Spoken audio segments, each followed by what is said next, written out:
Hi, everyone. FinanceFeeds is here in sunny Nicosia, Cyprus, in the capital. We were invited to the lovely offices of Match-Prime Liquidity. And I'm joined now by, I think, one of the more renowned thought leaders in our industry, Andreas Kapsos, who is Chief Executive Officer at Match-Prime Liquidity. Andreas, thanks for inviting me to your lovely office on this beautiful May day. Pleasure is all ours. It's nice to see you here and to welcome you first time, I assume, in the office in Nicosia. Reasons to come more often as well. And happy to have you here. Thanks. I think we can tell our viewers that there's a bit of a backstory, I think, to this discussion that we're going to get into now. You and I saw each other at the recent Vision Forex Forum, which took place in Limassol. And you were on a very interesting panel, I think, in the beginning of the day. And I ran into you afterwards and asked you a bunch of point blank questions. And you're like, hey, these are really good questions, and we should probably discuss this in a broader setting. So here we are. And I think a lot of our viewers will kind of understand what we're talking about. You know, my first question would be, with Trump's recent tariff announcements causing such sudden market volatility, I guess my question is, why do you think that some brokers in the industry profited from these events and others did not? And how should really brokers manage risk over the next 4 years? Because Trump seems to be like a very, very unpredictable geopolitical figure. Pointed it out spot on, actually. And going back to the start of this conversation that we had in Limassol, it's very relevant, actually, of what's happening now, because both on the retail brokerage side and also on the B2B side, this is something which is directly associated. You know, it's something interesting. So it's good that we dedicate this time to go through it and give our insights and see how we can help the players of the industry to handle this correctly. Now, as you very correctly said, Trump, he's indeed causing volatility. Volatility shouldn't scare, in my perspective. This is what the industry wants at the end of the day. However, the players need to take the correct actions in order to face this situation and handle it for their best benefit. Starting with your question regarding brokers profiting and some of them suffering and losing from this and it all comes down to the decision making of the company. Now, if I have to break this down, I will take as a first the risk appetite of every player. Yeah. To say it in very simple words, the ones that choose to take the risk on their books, obviously they go through a tremendous risk, because volatility and the predictability of this is not controlled. So they know, some of them don't know the risk they're into. Yeah.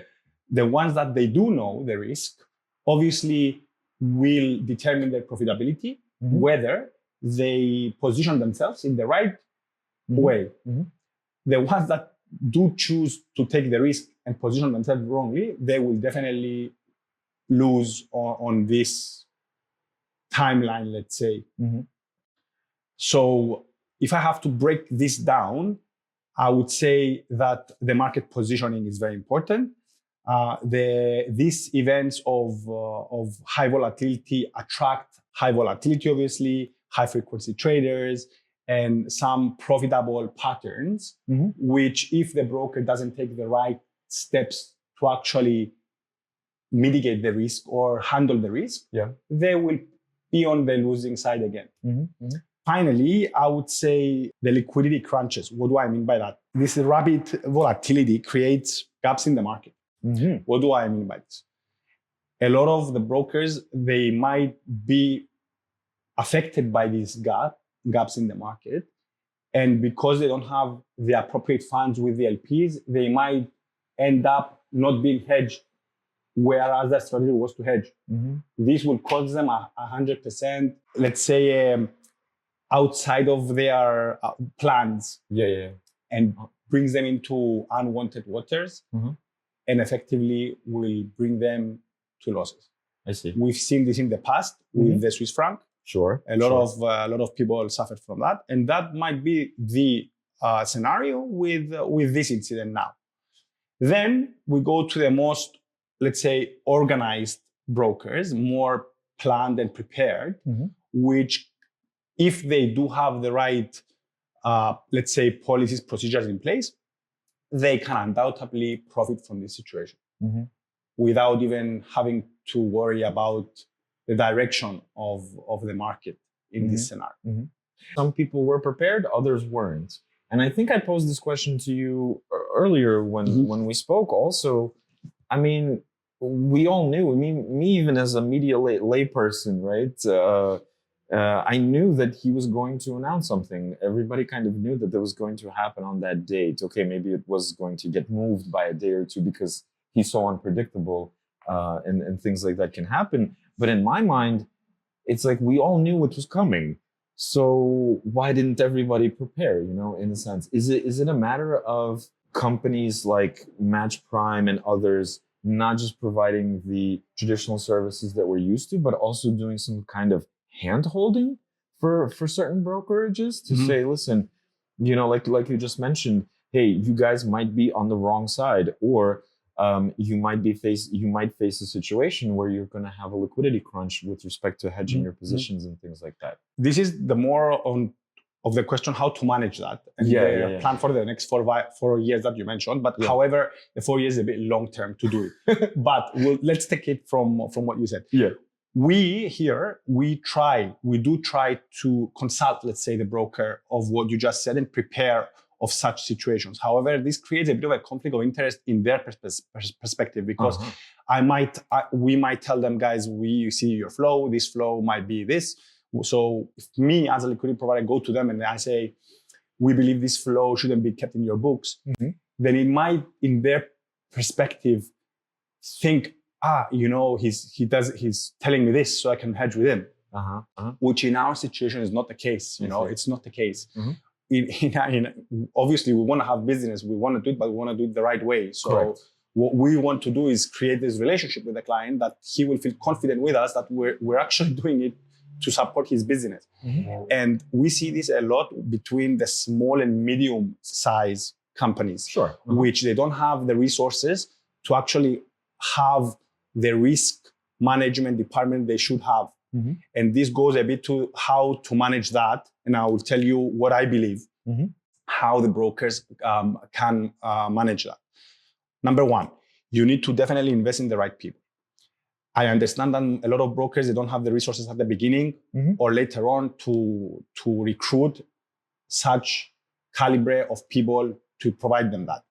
And this is what we discussed before. This helped arise a bit of an outsource service that came into play in our industry now with risk management companies. So you have a lot of companies coming to us and they are like, okay, I don't want to hear the consulting from your side, but if you have anyone to recommend and do the job for us, we will listen to him.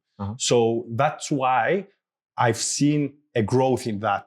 So you have a lot of companies now that the brokers can actually outsource and pay them on performance base as well, that they will do the risk management on their behalf and advise them which flow to keep and which flow to send out. We, in our side, we collaborate with them and we're happy to give these guys the information they want to do the analysis and give the client the best LP options and conditions.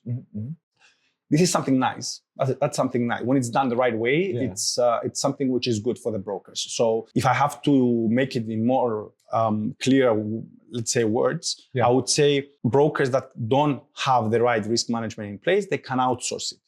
Simple as that. And then they have a separate opinion along with theirs to decide. That's one.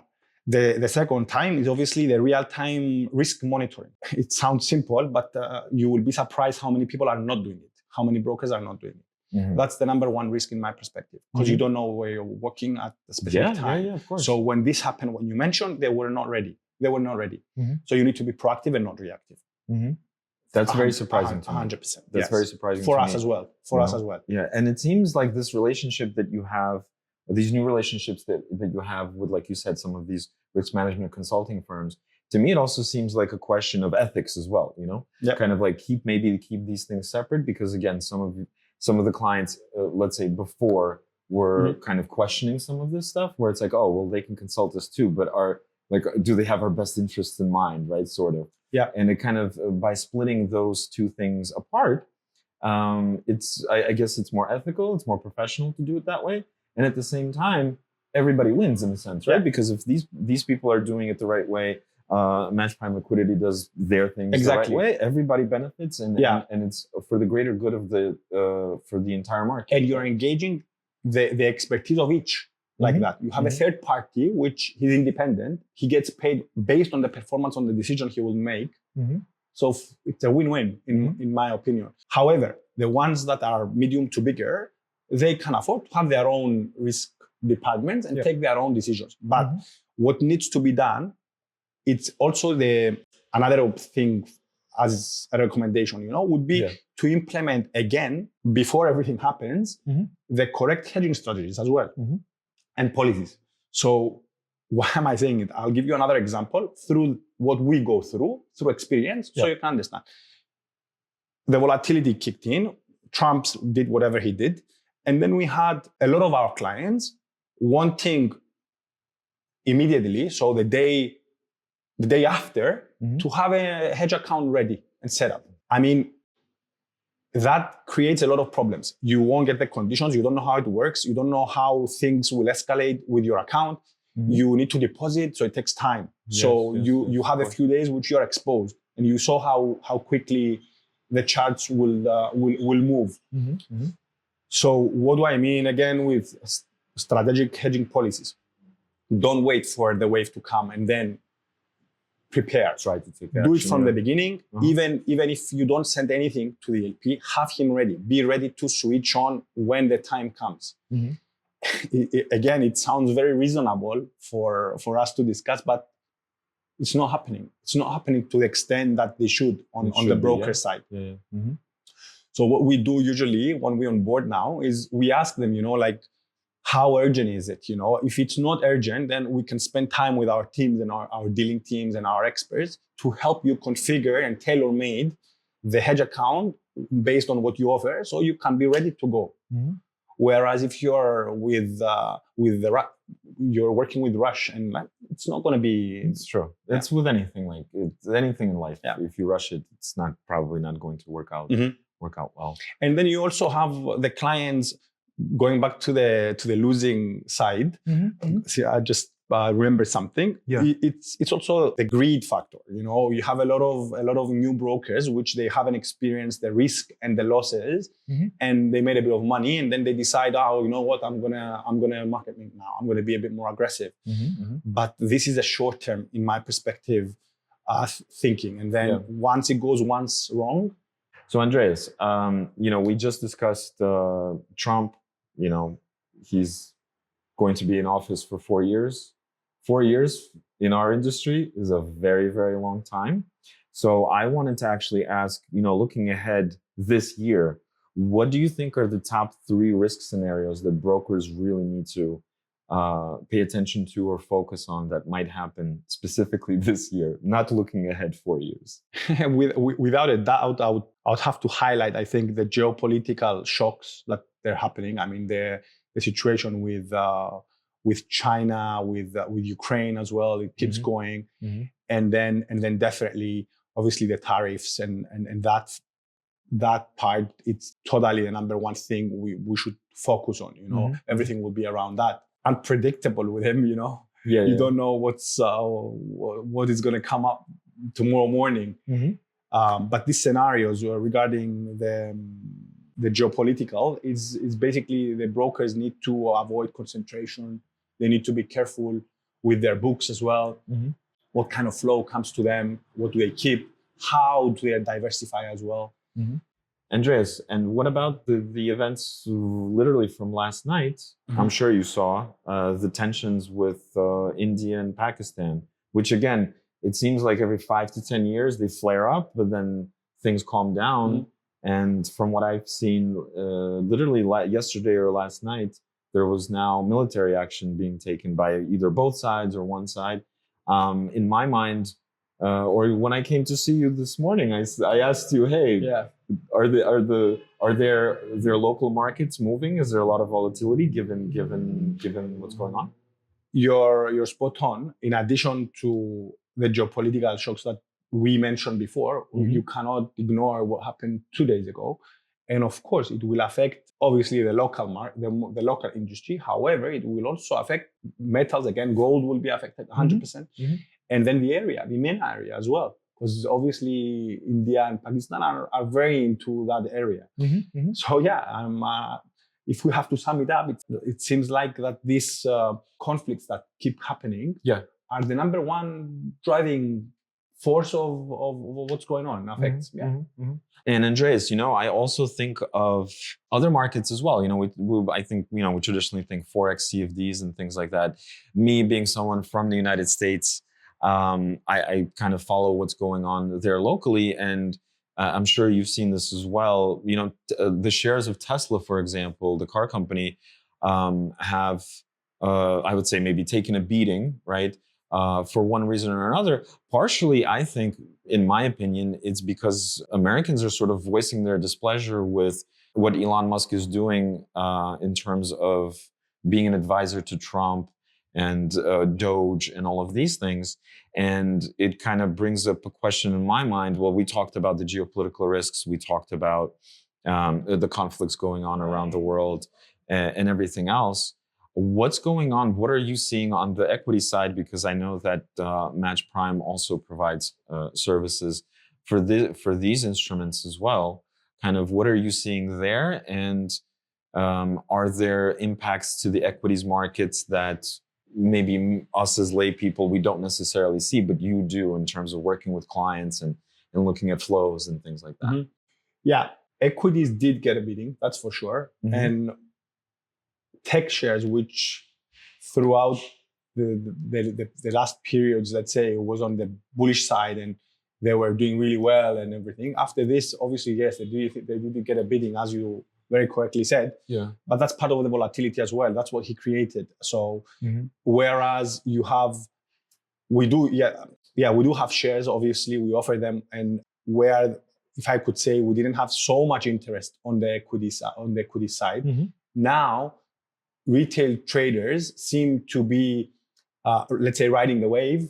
And they see this volatility and these ups and downs, and they try to trade it. In essence, they find it more interesting. However, the fact that they got affected directly from what happened, although on one hand it creates more interesting on the retail side to trade, on the other side, we need to see also how it will affect the markets and the performance of everyone. This will be very interesting because I want to see it a bit on the long term. I mean, although there was a drop now, we'll see how it will develop later on, because usually there's a hype at the beginning and then later on, it starts to, let's say, return. That would be interesting to see, or maybe like sort of unwind, right? So the volatility unwinds, or the interest in that particular equity, let's say, unwinds. We did see some, let's say, additional movement on some of the very popular shares, a bit more than the usual, that's for sure, And again, going back to Trump and tariffs, what about China and kind of the impact there? Because it seems like it's, right now it's sort of like a stalemate. We don't know what's going to happen, right? Trump raised tariffs, China in retaliation raised theirs, right? And now kind of we're in limbo. We don't know what's going to happen. Are you seeing sort of risk on, risk off in terms of equities markets that are exposed to, let's say, China and Of course. The Chinese economy, things like that? Both economies are directly affected by it, without a doubt. Without a doubt. The thing now, I think, let's take it on the business side now. Again, when the hype happens, if everything is controlled, I think it's the long term that it will show. So although Trump created the wave, let's say, we see slowly that they're starting to negotiate a bit now. So I believe that this volatility, it's not long term. It's gonna calm down at some point. The problem is how and how do brokers come out of it the right way now.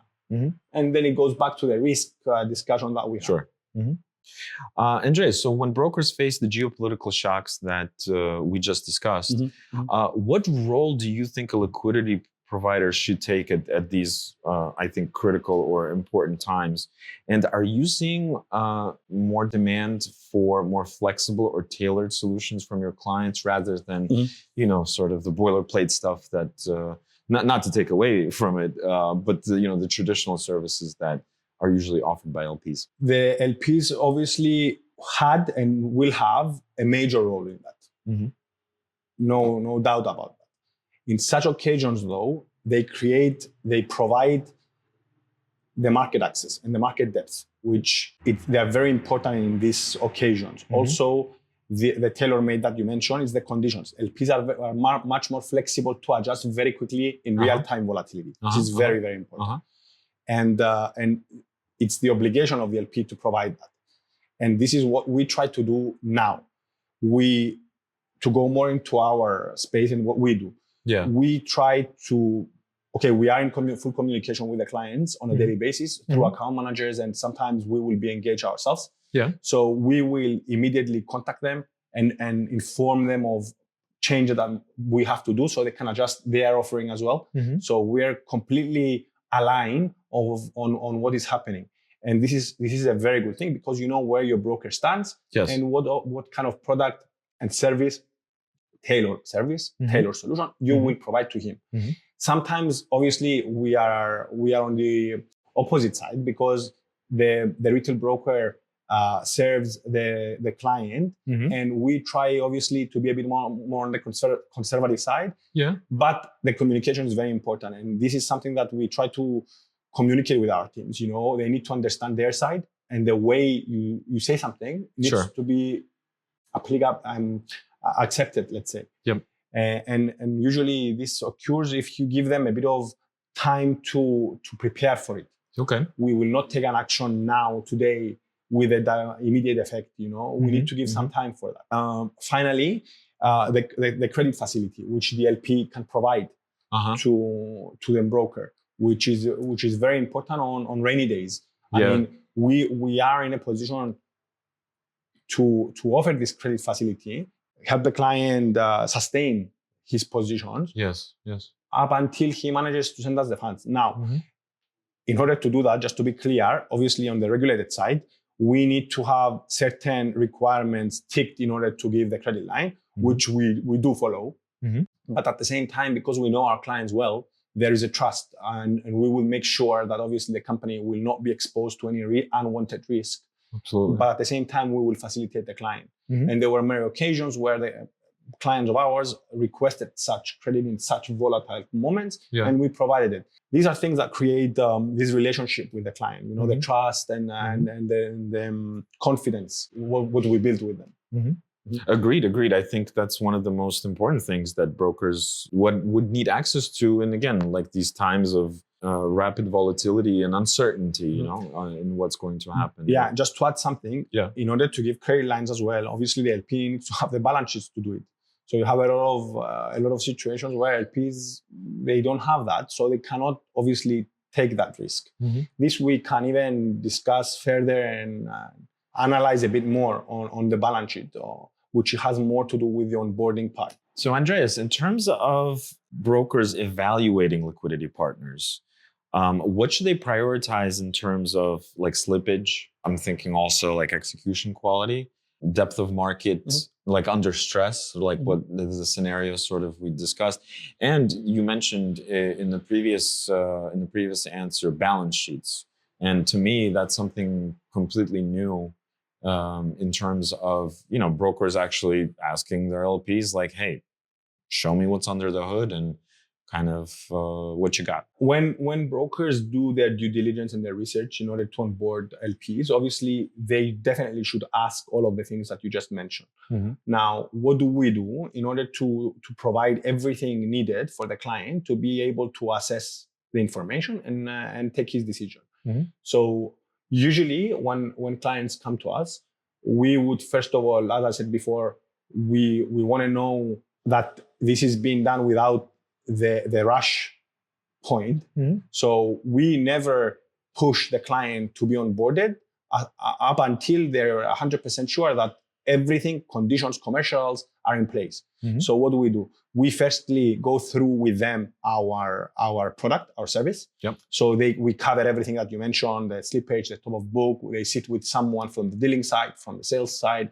They go through the system. They execute on demo. We provide them their own demo. They will log in as much time as they want. They come back to us with questions. Mm-hmm. And usually the questions and the requests are on the condition side. And then we will make the adjustments on their demo that we created for them. Yeah. And then we will ask them, obviously we do our research on the competition. So if they ask us, we will show them where we stand in the market in terms of market depth, on the spreads, on the commissions, mm-hmm. and everything. So we are in a position to actually illustrate them with what is happening. And we do this research, let's say every 2-3 weeks. So it's quite accurate. Okay. Uh-huh. Yeah. We managed to enhance the dealing room as well now, mm-hmm. and we have the ability to do that. So what does that mean? We do the work for them, basically. Mm-hmm. However, mm-hmm. we like them when they are prepared because their preparation gives us feedback. So we know if what we have is aligned. So we will even suggest them, and we will consult them, and we will advise them and push them to do that research. So they come back to us and they can tell us, you're a bit behind here, you're ahead here. So that allows us to be able to know where we sit in the market and maybe make the adjustments and the, let's say the improvements mm-hmm. to be what they want us to be. Mm-hmm. So there's a period of, this happens when the broker has time, obviously. So if, let's say we have that scenario, we will sit with him for a week even, with their head of trading, with head of dealing, and we will go through every single point that he wants up until he's ready to go. When he's ready to go, he will proceed. We will share with him then the onboarding documents that he will be onboarded, copy the demo that we created for him to the real one. And he's ready to go. He's ready to deposit. Great. And what about balance sheets? Balance sheets. To me, this sounds like something new. Is this something new? Because of, again, the industry expanding and the more intertwined relationships between brokers, LPs, and things like that, or maybe there was a period of maybe too many LPs at some point, a couple of years ago, something like that. Yeah. Is it? Tell us more. It is indeed something new. I mean, I'm in the business since 2012 now, and it's something that it's being asked a bit more often now from the broker side. Which for me, it's not something which I find abnormal or something that I don't agree with. Because it's part of the due diligence. You want to know who is going to obviously hold your money, take the risk. So they do ask, and we don't have any issue of sharing. But obviously, this comes along with other things that they do. I would assume that the reason why this became a bit more popular is because many LPs which are unregulated or they basically do business a bit different, they might refuse to pay or anything like that, which created this need to know who the LPs and what kind of funds and resources they have behind. Sure.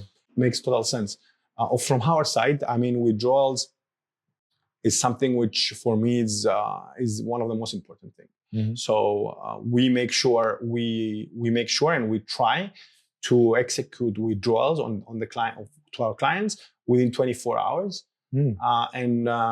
Even if it's out of working hours, we will execute, and then obviously when the bank's open, the money will go to a client. Sure. We actually had like a discussion survey from our clients. I think it was 2 years ago. Just to get a bit of feedback on the withdrawal side, and it was very, very good. We managed to enhance our banks now. So we have several banking institutions in order to be able to be faster and have like banks in other countries as well, so it can be in the same country with our client. Sure. We also created a hub, which we try to put our clients into the payments, let's say, hub that we have, and then make the payments quite faster. We understand that the client on the retail side want to make the payments as far as possible because it creates good reputation for him. Sure. This is how we would handle, let's say, the payment side as well. Great, awesome, thank you. And Andreas, given all of these geopolitical shocks that we've all experienced, the markets have experienced, has Match-Prime Liquidity made any changes internally to kind of the pricing that you offer, the support that you give to customers, or let's say the exposure limits that you will let your broker clients take, given the realities of the markets today? Yeah, I will answer that a bit on the Match-Prime as well, but also on the group as well. This decision and this direction that we took, it was not due to just the geopolitical situation in the shock that came into place. We also took these decisions alongside with scaling up the company as well. Okay. So the number one thing that we've done is recruit. We enhanced departments that were very important for the operation and what is going on. And dealing is one of them.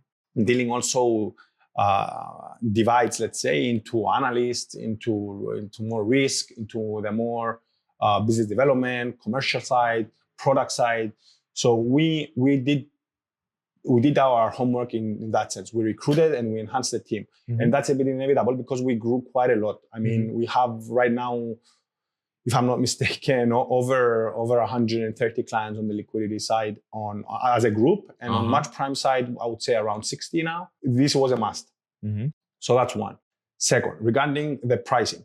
The pricing obviously changes alongside the industry and what's happening in the market. Yeah, of course. We need to be aligned. We need to react fast and be able to offer the hopefully best price for the clients. In terms of our standard pricing, no, we haven't changed that. Like, for example, we offer our standard package on $1,000 per month and the full package on $2,000 a month, which basically includes the full package has the equities and the CFD cryptos.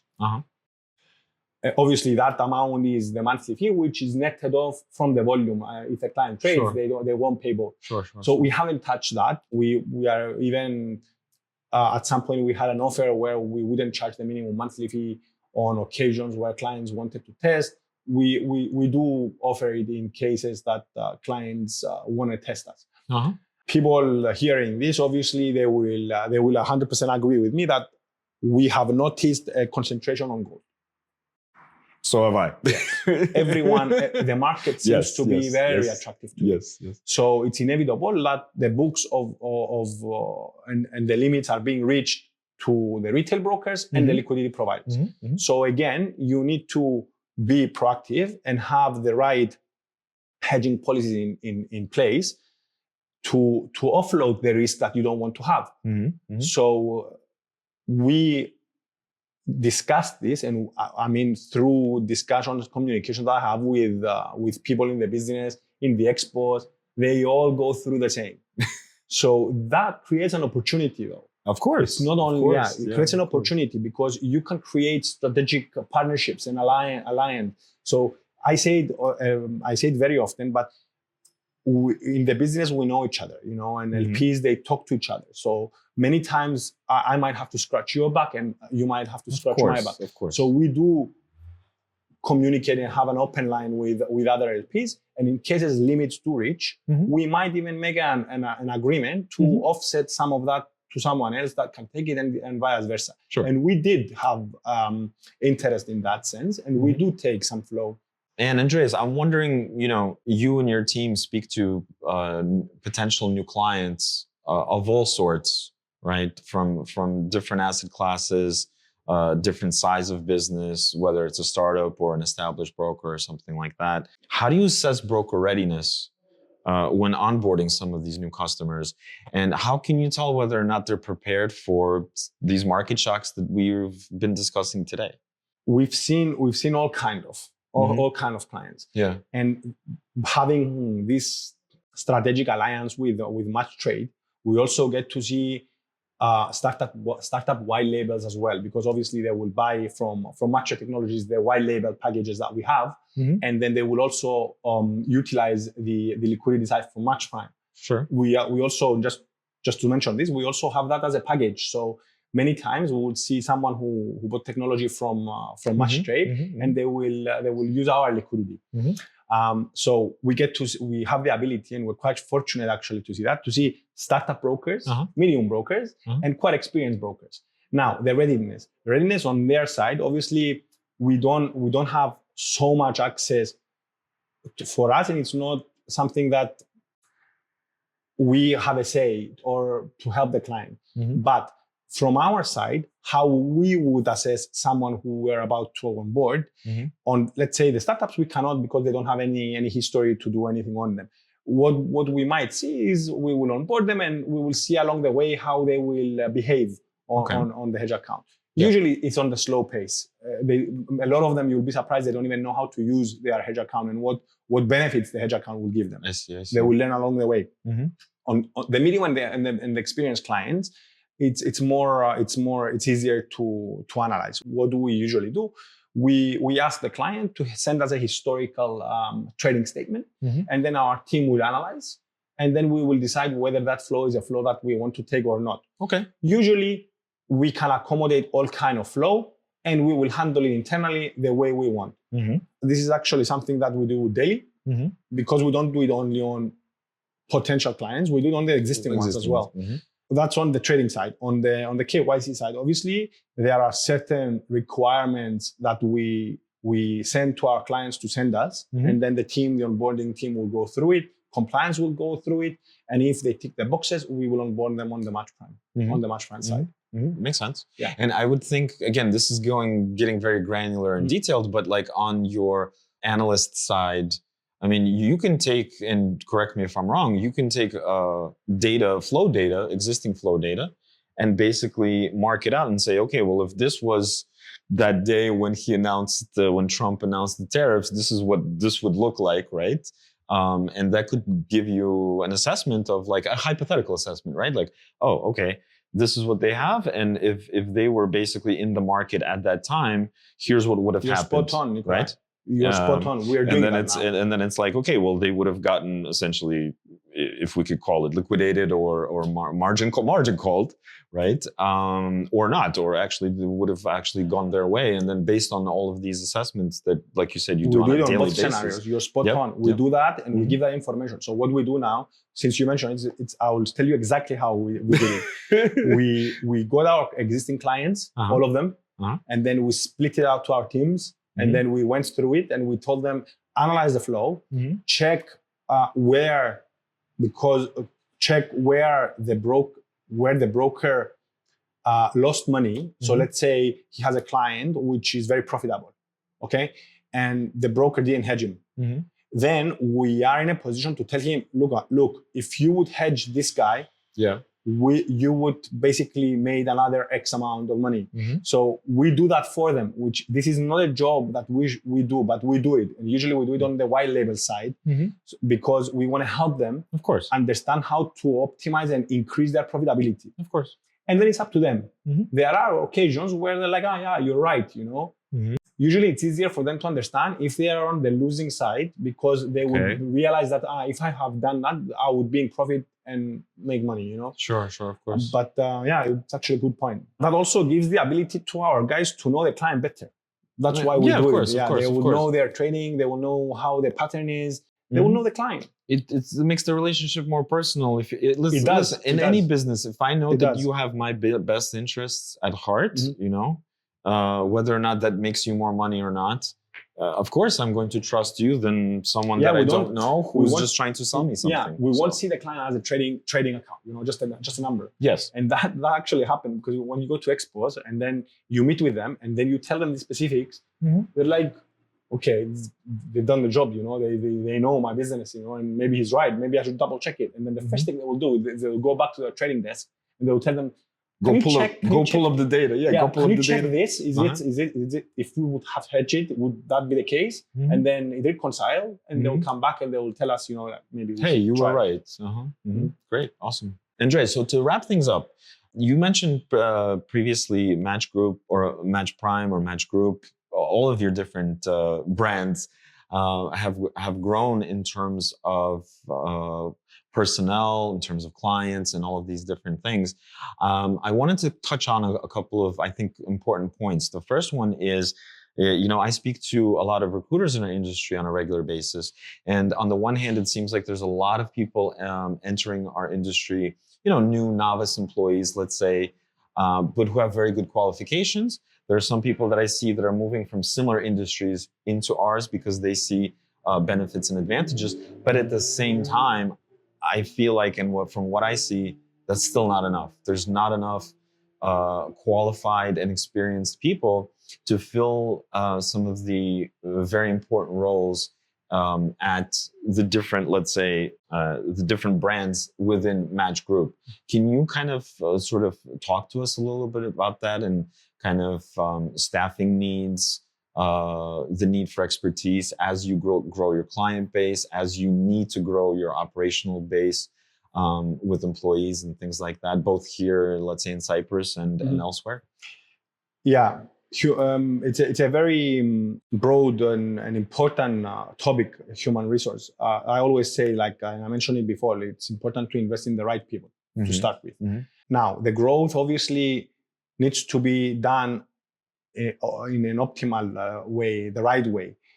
Indeed, for example, on the match trader side, we have currently over 100 clients on the CFD side, and around over 70 on the prop side. Forgot to mention the prop side as well, which is very, very, How very can we popular. forget prop? Yes, exactly. So we are very proud that we enhance the portfolio and the clients of ours. Also, we have on the group side, we have Match to Pay, which since 2024, we also doubled the size and the clients, which is also something that shows that the industry is moving towards the crypto as well. Yep. Although on Match-Prime side, we don't take cryptos being regulated by CySEC. Sure. We see that on the offshore side and some of the LPs that have other regulations, they take advantage of it. Now, going back to the personnel now, you are right. In Cyprus, I have to say that we do have the personnel and we do have the people that have the knowledge, because obviously Cyprus has been a Forex hub for more than 20 years now. So the business, the industry, in my perspective, is attractive, not just because of the salaries, but also for the fact that there is very dynamic and someone who likes to experience things and changes and stuff like that. Yeah. It provides that. So yeah, on one hand, it can be a bit of stressing, let's say, depending on the department that you're in. But it gives you this differentiation, these updates. It's a nice business. Now, how difficult it is for us to find the right people? It is. Obviously, we do a lot of recruitment. We invested a lot, a couple of years now, to bring the right people here. It's challenging, but I want to believe that we have I strongly believe actually that we have a good name in the market, and we try to provide to our employees the best work environment. We try what we want to do is invest on the attributes of the employee and utilize him the best way possible as well. In Cyprus now we have 2 offices, which we allow our employees to work from everywhere if they want. It's up to them. We have the 2 offices in Poland now, which are also growing, and they are the backbone, let's say, of the company. On the Match-Prime side, you've seen our offices. We try to offer the best conditions for the employees. Yes, of course. This couch also is very, very comfortable. We've been sitting here for quite a while.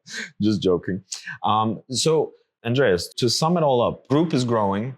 You've got more clients in each different segment, right, of Match Group. You have more clients, you have more work, you have more operational stuff, you have more employees.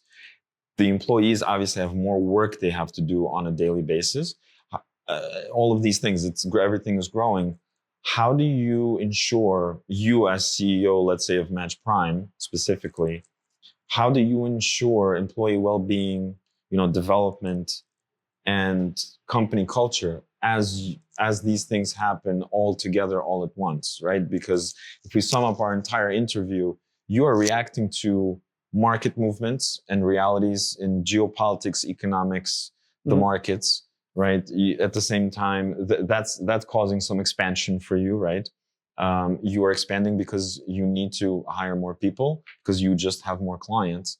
How do you manage that other side in terms of well-being, development, and making sure that the company culture expands in a positive way? Mhm. The reason I'm asking is because you have a lot of experience. I have a lot of experience. I've seen things go bad or wrong. We invested in this. We created and we enhanced an HR department now, which basically focuses on that. And we created packages for our employees, which basically cover, first of all, the salary. For me, the personal development of the employee is very important. So you need to spend time with him to actually develop him. It's very, very important. And to be appreciated and respected in the work environment. Now, the rest comes along the way. We try to have a very friendly environment at work. We respect the attributes and the upside that every single one will bring, and we try to make them embrace what we're trying to achieve as well. If we manage to achieve that, I believe that it will work for everyone. Now, what else we try to do is, if the employee embraces what we try to accomplish, that means they can take it out and actually have success when they're communicating with the client. And now seeing the clients obviously got even more often. We have all of these events happening now, and this is a great opportunity to mention that we will almost double our presence in 2025 in events. We will pretty much be in every single event of the industry that is going to take place. And that's not easy to do, because obviously you have to have several team members to fly. Of course. We will be pretty much everywhere. And this is a great opportunity to mention to our clients and whoever wants to learn more about our product and services to contact us and actually come to our booth, because we will be with presence to every single event all over the world. I mean, last year we even attended the first Australian one as well. And so we will be there. So I want to take this opportunity and communicate to everyone that wants to know more about our products to come to us, meet us in the expos, and feel free to ask whatever they want. For us, it would be a pleasure to be there and talk to them. Absolutely. Great. I guess the last thing I will say is I had a look at Liquidity Finder. I'm sure you know Sam Lowe, one of our sort of colleague websites. They have this events calendar, right? They try to kind of accumulate all the different events.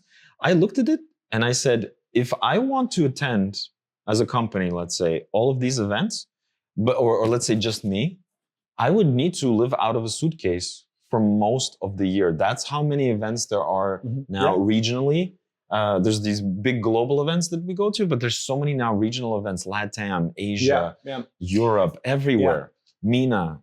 It's like literally every other week there's a conference going on. That's true. In it's our not industry. just the logistics; it's also the financial part as well, because it of course. Well, it I mean, rockets, the budgets on the marketing side. Of course. And since you mentioned, we would also like to thank our marketing team, because they need to make the research and decide where to attend. Right.